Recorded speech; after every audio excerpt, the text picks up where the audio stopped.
Hello, everyone. Welcome.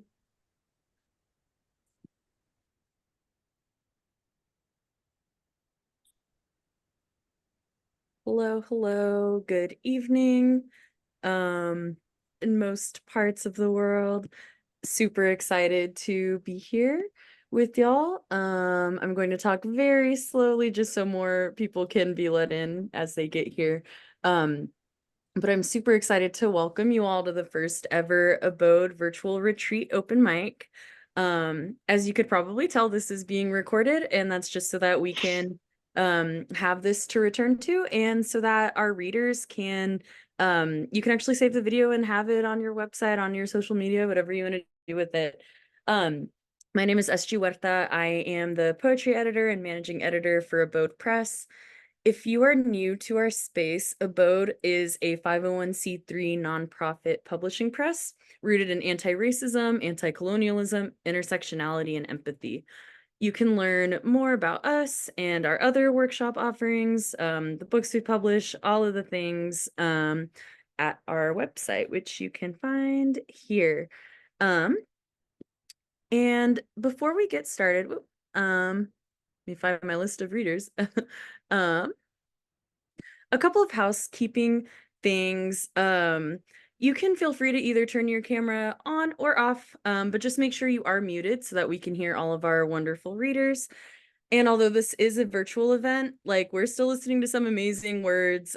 We still have feelings when we hear them, so feel free to react in any way that you can or that you want to. So you can use like the little virtual reactions on the bottom like this. You can sound off in the chat if you hear a line you really like, things like that. This is a fun, inviting space for that. So yeah, without further ado, let's get into our readings for the night. I'm going to introduce our first reader, Kay Angel. Kay Angel, they, them, is a kinky neuroqueer trans non-binary writer from the American Midwest with words published in the Tin House Open Bar, Pank, New Words Press, Many Worlds, and elsewhere. They live in London, where they sometimes appear as the singing country drag king Truck. So let's give it up for Kay Angel. Thanks so much, SG. I'm in the fiction workshop, and I wanted to share today the very beginning of the first story of a cycle of stories that I'm working on about two suburban millennials who are discovering their genders over about a decade in early adulthood. So this is from a story called Centrifugal Daylight Time. She is running late again, as usual, but at least she isn't anxious about it, and she figures that must be some sort of growth.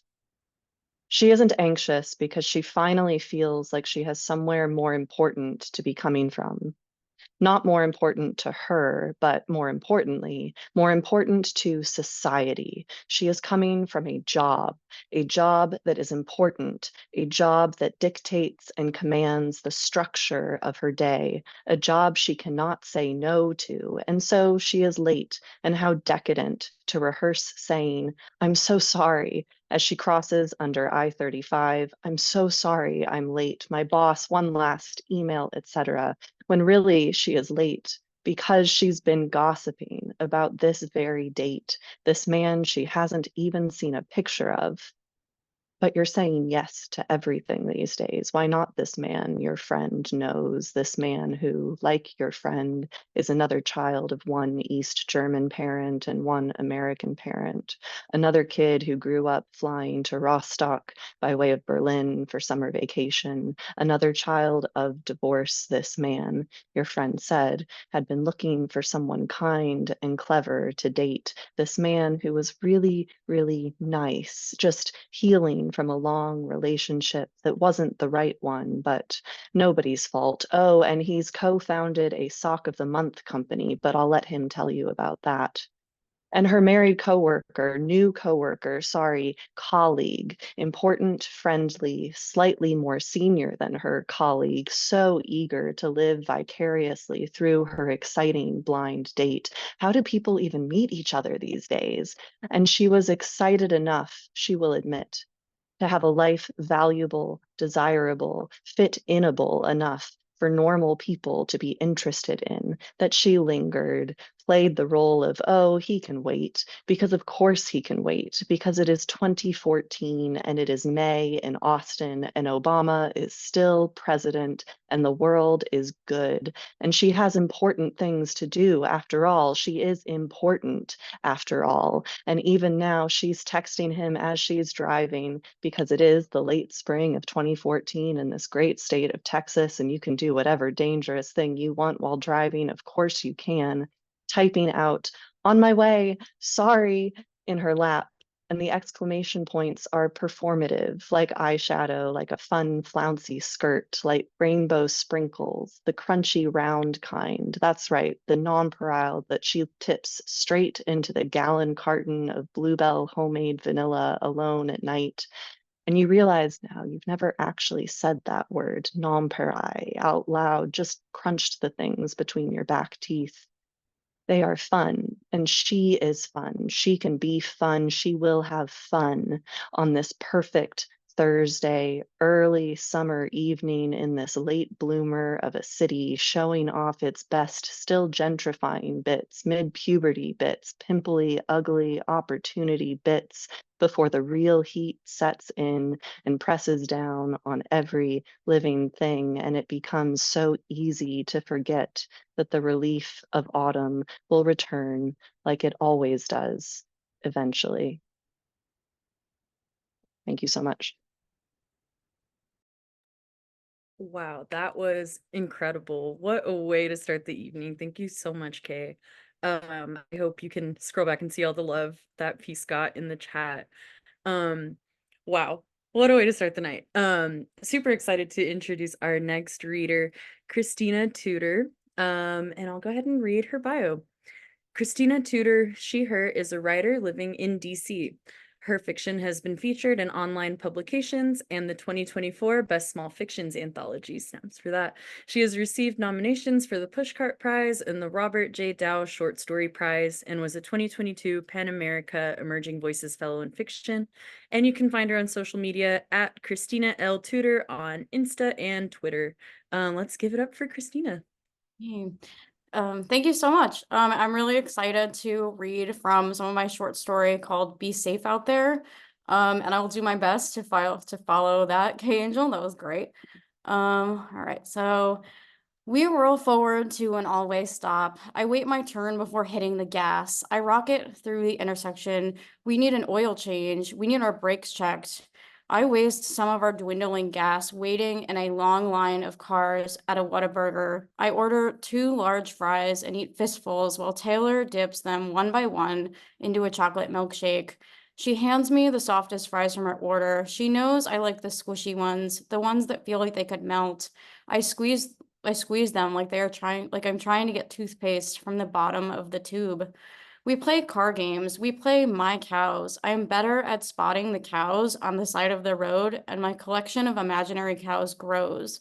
But Taylor is better at saying my graveyard, and every graveyard means death to our imaginary cows.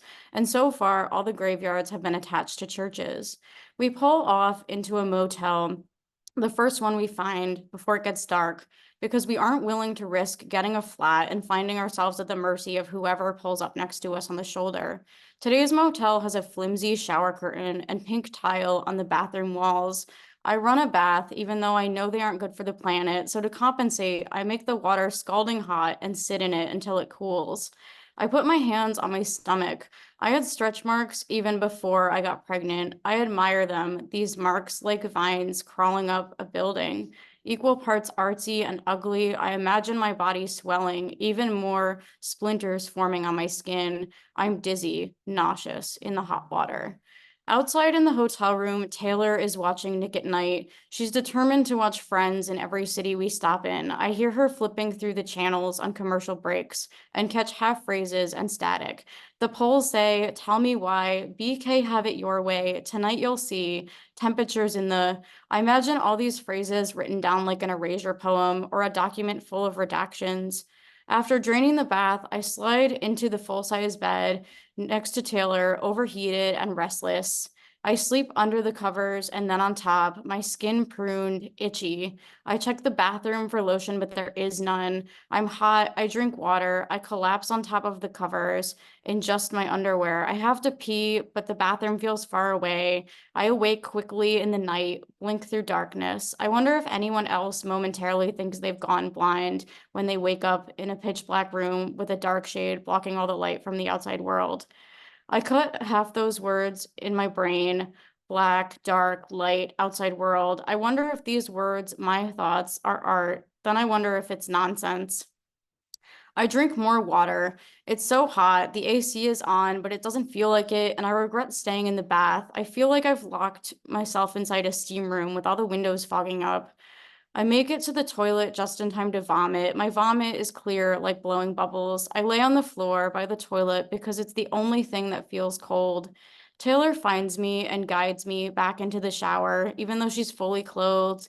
And she turns on the shower and shifts it to the middle so it's not so warm, but it's also not so cold it will hurt.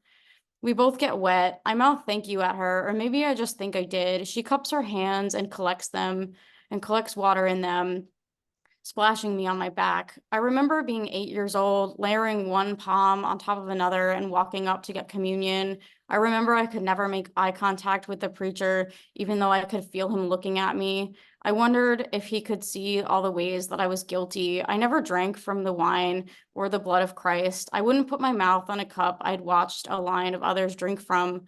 This was the first in a long line of my more unsavory traits: germaphobe, uptight, cannot follow simple instructions, not a team player. Some of these traits I've assigned to myself, or others have been given to me, like false accusations I've heard so many times I start to believe they could be true.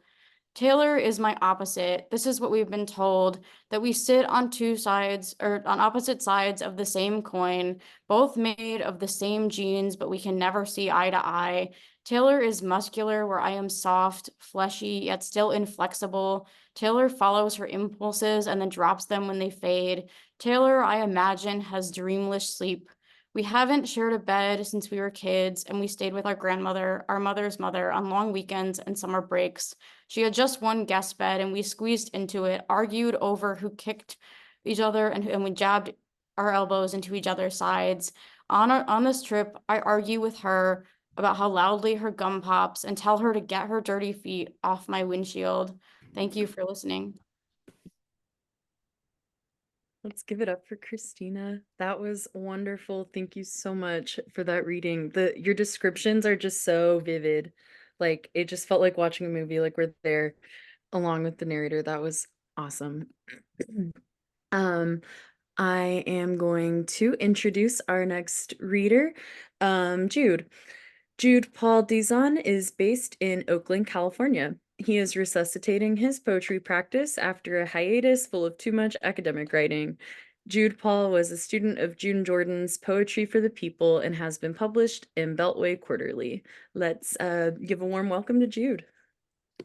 Well, thank you so much, SG. Yeah, nice to meet everyone virtually. I'm in the poetry workshop, which is being led by SG.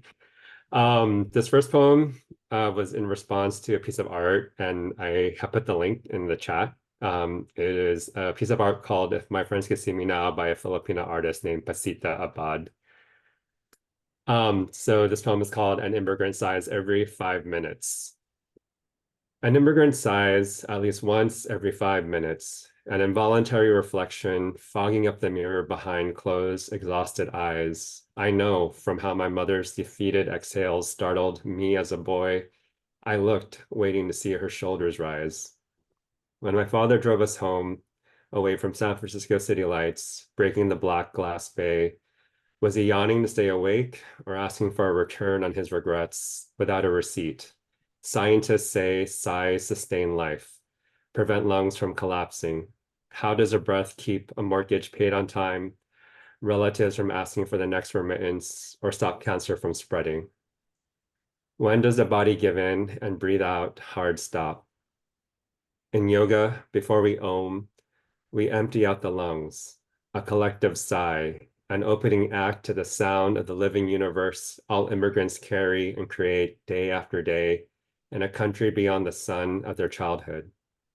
When they played in grass fields, flooded cemeteries, arriving home after dark, their mothers sighing with relief. So this next piece is written from the voice of my mom. And this is after a poem by Jessica Abogades, and I'll find the link and I'll share it in a moment. This is called Litany of My Life. When I grew up without, when we married before I showed, when I held my sister's hand, when I first breathed in fog, when my husband scolded me, when skin creams didn't erase, when I screamed hayop, when blood splattered across, when Oprah talked about how night shifts increase the risk of breast cancer, when I worked overtime until 4 a.m., when the doctor ordered a biopsy, when she died and I couldn't fly home, when the school called, when my second son ran away, I felt his, when my diabetic husband ate carelessly, when his voice echoes out of my son's mouths, when the funeral was streamed online, when I feared retirement because who am I, when I eat without, when regret overcomes me, when I pray once again, Lord, please forgive me for my trespasses. All right, this poem is called Still Love. When my brother and I play hot lava, cement pads transform into gushing rivers of lahar we leap over for our lives. In this game, we are safer outside. We only hear ourselves laugh and shriek into twists, narrowly avoid getting tagged to be it. Inside, there is no safe patch of grass upon which to escape the unpredictable eruptions from our father. Even now, years later, as grown men, we burn.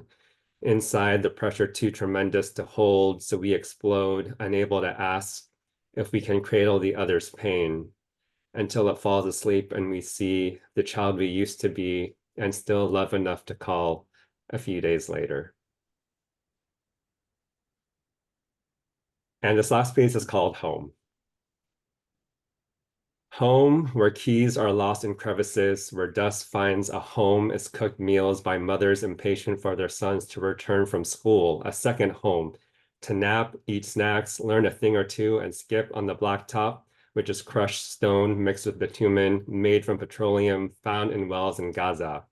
Home to Shaima and her 2-month-old infant, grandson of Rafat, who saw humanity drenched in salt, but still prayed and reached towards heaven, towards home, where everyone speaks a common tongue and children are loved and there are no tears, because we are home where we have enough living room, home where we live free.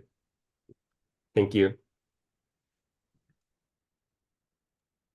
Thank you, Jude. Those poems were so wonderful. I was excited to hear more of your work I hadn't yet heard, and like the sounds in the poems, so good. Wow, thanks so much for sharing that. All right, our next reader is Chelsea, and I will go ahead and read her bio. Chelsea Padilla, she, her, is a Filipino-American writer living in DC, though she originally hails from the Midwest. Her writing explores colonialism, queerness, grief, and belonging through fantastical elements. She is especially passionate about using fiction to make history more accessible. Let's welcome Chelsea. Yay. Okay, happy to be here. I'm Chelsea. I'm in the fiction workshop with Diamond, and I'm so excited and grateful to learn from so many talented people.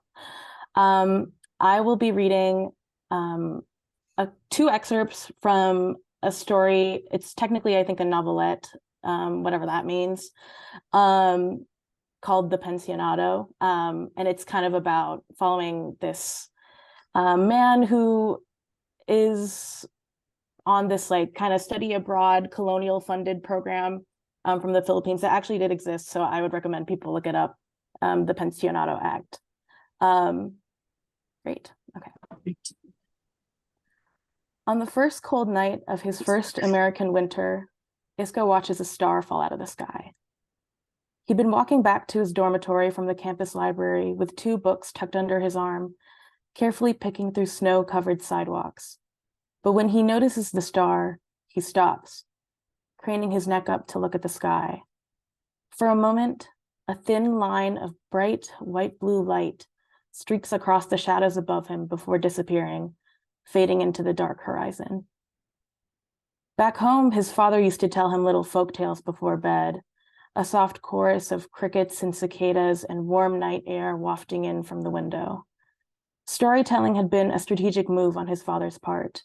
He would change the language of the story each night, going from Bisaya to Spanish to English. The ones about the shooting stars had always been his favorite.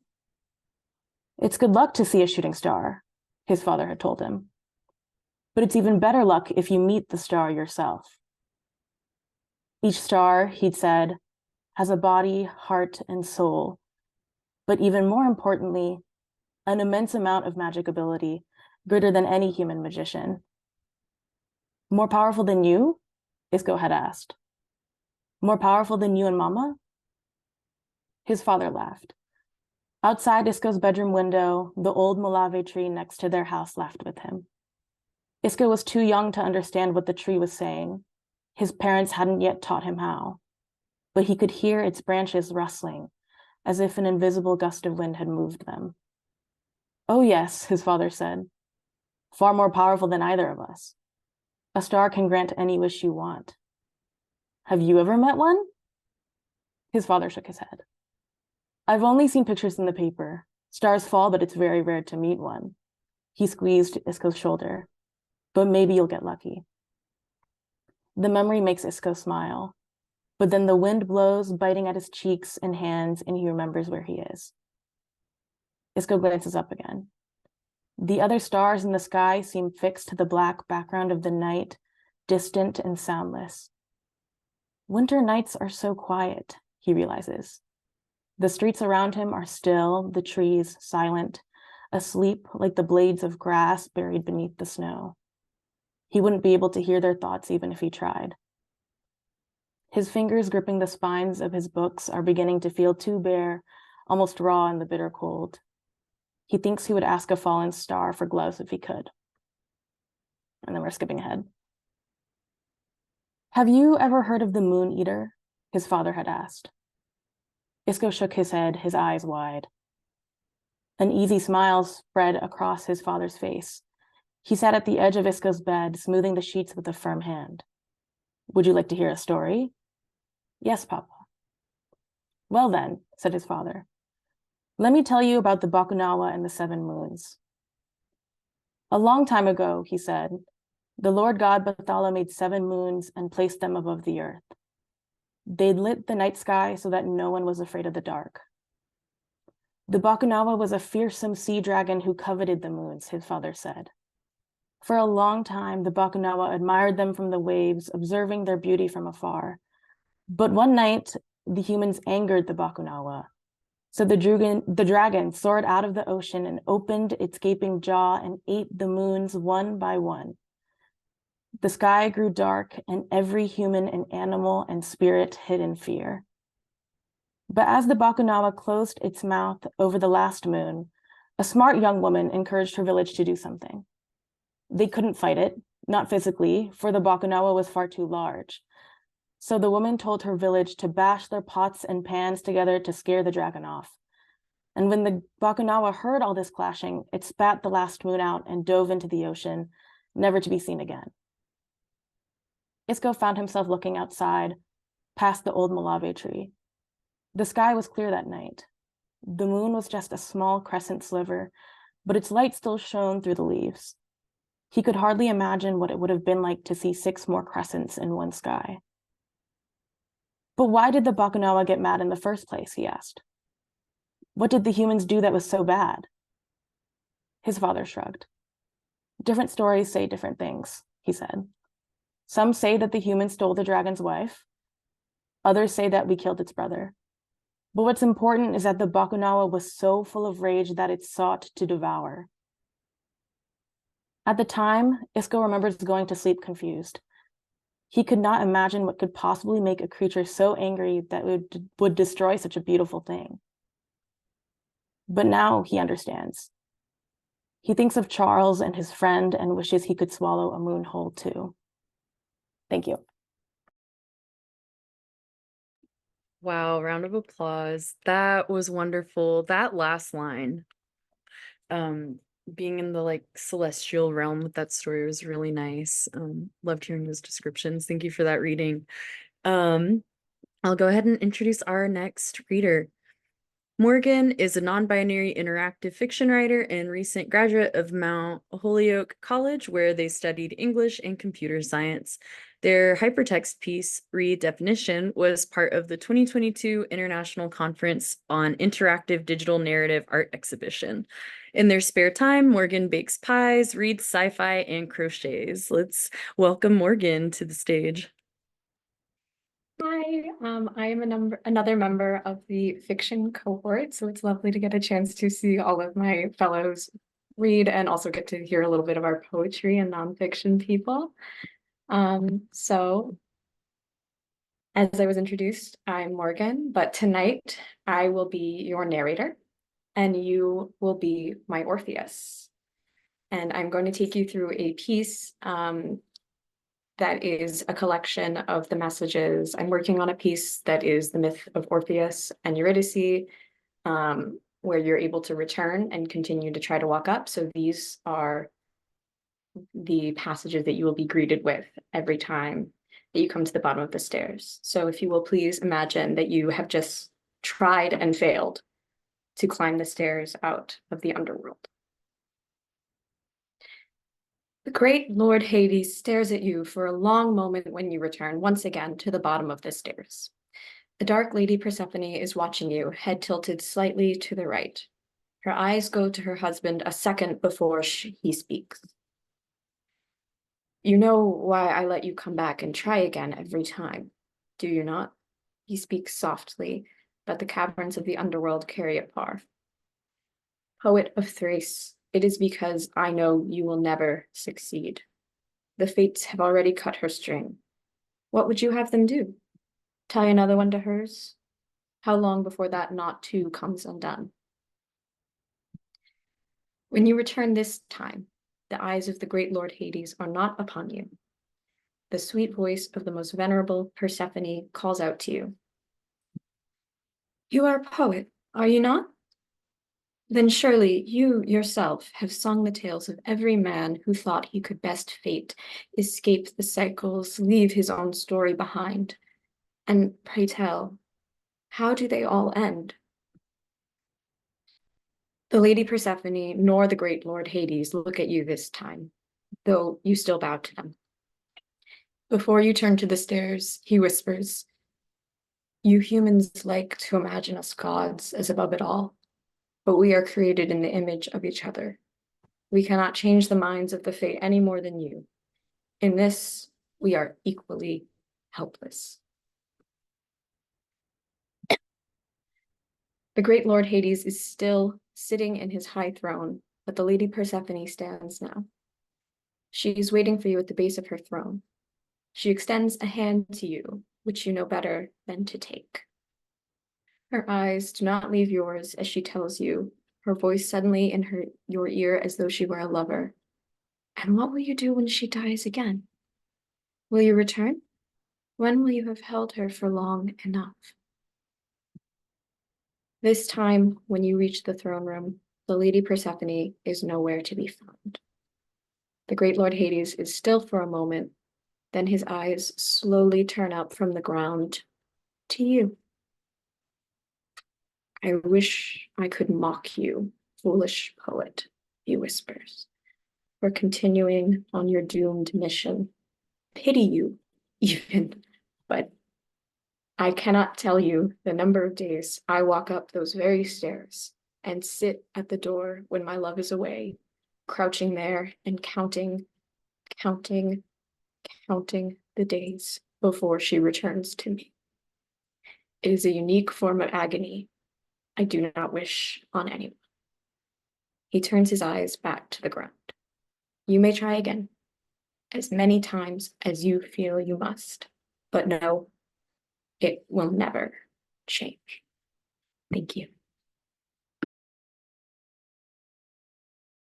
Big round of applause for that. Thank you so much, Morgan, for that very immersive experience. Wow. You should do audiobooks if you don't already. All right. And our final reader for the night, super excited to introduce Jack. Jack Giaour, he, him, his, won the 2023-2024 Boom Chapbook Contest from Batu Press with his manuscript Hunting the Bugs. Snaps for that. His poetry has appeared or is forthcoming in 14 Hills, the Sonora Review, and Albatross Magazine, among other publications. You can visit him virtually at jackgiaur.com. Let's welcome Jack.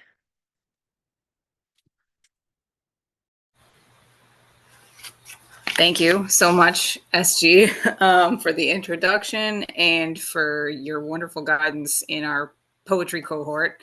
And thank you to everyone for coming out to hear us read tonight. Thank you to Abode Press for putting this on in the first place.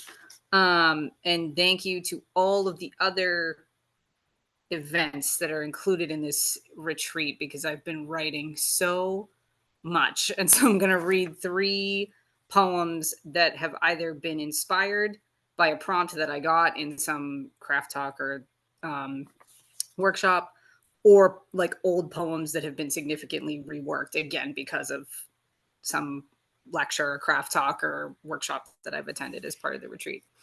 So blah, blah, blah. Now I will read my poems. So the first one is called Imaginary Number. Some terrible restless thought. I wish this crucial moment had never happened. The bees all swirl around the hive. I give them options, but 0 is the only real number, a geometrical consideration, the comb of my atoms. I only play to see how things end. A thought is suddenly there and has only itself. The hive snaps and pops, buzzing like a breaker in the restless trees. Do you drown in the honey that flows so easily from me? I am late this morning. I am pouring boiling water into the honey mug. I sit and wait for an infrequent paradise, but nothing has arrived. So that's that one. And this next one is called Rewriting. The angel Raphael is brooding over his 4th glass of wine. He is always accused by his lovers of inattentiveness, and he is always guilty. The angel Raphael is gay, and he knows it, but he doesn't want to know it, and so he is always dating women who are always dissatisfied, always compartmentalizing while he counts the seconds to orgasm.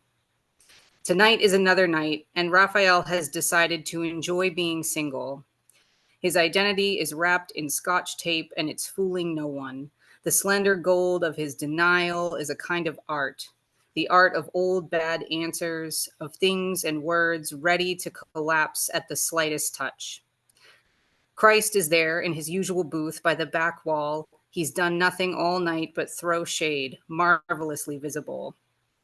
Noah's new here, but he saw the rainbow flag in the window, the Pride Night flyer on his Instagram story, and thought, fuck it.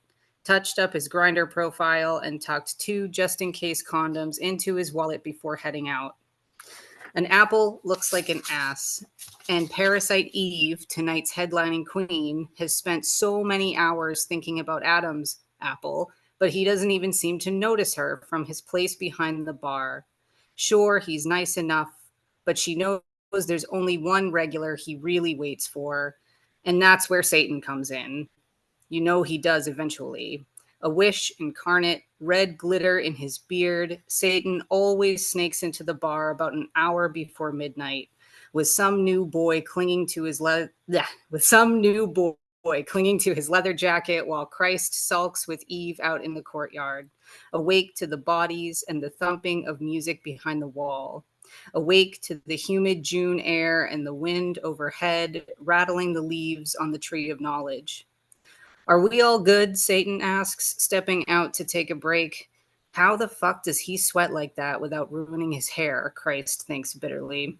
Are we all good? Satan asks again, passing a peace offered joint. Yeah, man, we're cool. Christ sighs and takes the hit. That's a weird one. Sorry, everyone, I should have told you that there were some bad words in that one. And the last poem I'm going to read is called The Things I Have. There is nothing here. My face is neither place nor thing, cool under the noon sun. On my arms, marks made by slothful people are fading away. Imperfections stain yellow, and they sometimes come from my pores. I am the boy with the sun seeping from his face. I have brown eyes. I do have eyes. I consider it something of an achievement. I have a belly and hips and a place for the world in my lips. I write briefly and what for. For example, after blinking here, I only had eyes to spare for the sea and the wheeling of attendant gulls over the sands. I try to think at least one thing every day, and one day I'll listen to country music and really understand it. I started building this mouth months ago, and do you recognize me now? That's all. Thank you. Wow. I literally said wow out loud and Zoom was like, hey, you're muted. So wow. Thank you so much, Jack. What a wonderful reading to end on. The images, oh my gosh, the subversion. Amazing. Thank you all so much for being here. If you loved all of our readers, well, first off, let's just like have another, if you want to unmute and cheer, whatever you want to do, clap in the chat. Thanks. Yeah, that was so awesome. You can find out more about our wonderful readers. I think everyone's name is listed on the graphic that was shared for this. And if any of our readers want to share, plug anything in the chat, do so now. And yeah, thank you all so much for being here. A couple more things coming up for Abode this week. We have, let me see, if you go to our virtual retreat page on our website, we have a panel on Tuesday with 3 of our chapbook authors to talk about the process of having a chapbook out in the world or in the process of being out in the world. And then we have Diamond's Craft Talk on Thursday. If you are not part of the retreat, you can sliding scale $10 and up to go to that craft talk. And then next Sunday, another incredible reading like this one to close out the retreat. So there's more info here about the rest of our offerings. And thank you all again so much for such a wonderful evening. And we'll see you soon. Thanks, everyone.